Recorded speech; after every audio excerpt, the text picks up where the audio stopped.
Стенка готова, камин пойдет сейчас на свое законное место. Сейчас открутим поддон и переставим камин. А можно, пожалуйста, не шоргать? Видос снимается. Вот его место здесь законное. И, кстати, у нас такая вот бумажка была, когда еще камин не был куплен.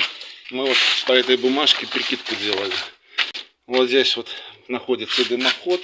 Вот же он дымоход. И камин мы предполагали, что будет становиться вот примерно так. Относительно проходки надо вывешивать отвес, чтобы вот эти вот отверстия совпадали. К моему великому сожалению, камин упал мне на ногу. Вес не шуточный, 106 килограмм. И как мы его затягивали вдвоем, так и затягивали. Как-то вот поставили, перевалили, поднять не получилось. Нужна сила двух мужиков.